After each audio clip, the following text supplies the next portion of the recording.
Dr. Jen, how are you? Hey, I'm good. I How are wanted you? to ask, I'm doing great. I wanted to ask you about Brittney Griner and Glory Johnson, WNBA stars, Yeah, about to get domestic married in violence. May, and they're not calling off the wedding.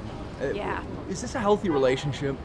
Any relationship where there's domestic violence needs a hell of a lot of work before anybody should walk down the aisle. I hope that these women get help. Look, I would love to have them on couples therapy. Right now we're getting ready for season 6. We're casting. This is a couple that desperately needs some serious work. Is there a double standard when it comes to same-sex relationships with domestic violence? I don't think that there's a double standard, but I do think that in same-sex relationships, it's more hidden usually. And that there's a lot of shame in the gay community when there is domestic violence because there's kind of a sense of like, hey, we've been fighting to be recognized as a couple, and now we have this, and this is so shameful. So I think it's particularly hard when that happens. But, you know, I started out my career working for the Los Angeles Commission on Assaults Against Women as a rape and domestic violence counselor. And one of the things that I know is that once domestic violence comes up in a relationship, it opens a door that creates a lack of safety.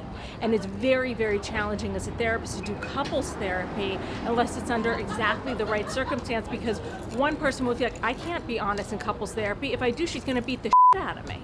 So it creates a really tricky dynamic in therapy, and it makes it hard for people to get out. What advice would you give to these girls? They've come out on social media and they've said, hey, there's no issue here. Just a little fight between the two of us. We're fine. We're looking forward to the wedding.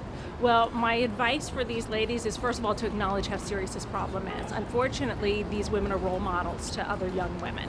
And it's important that they recognize that this is a very serious issue. It's one that requires help. It's one that requires therapy, that requires anger management. My other advice is, hey, come on, couples therapy, season 6. Dr. Jen, thank you very much. Have a great day. You got it. Thanks. Good to see you. Good to see you too.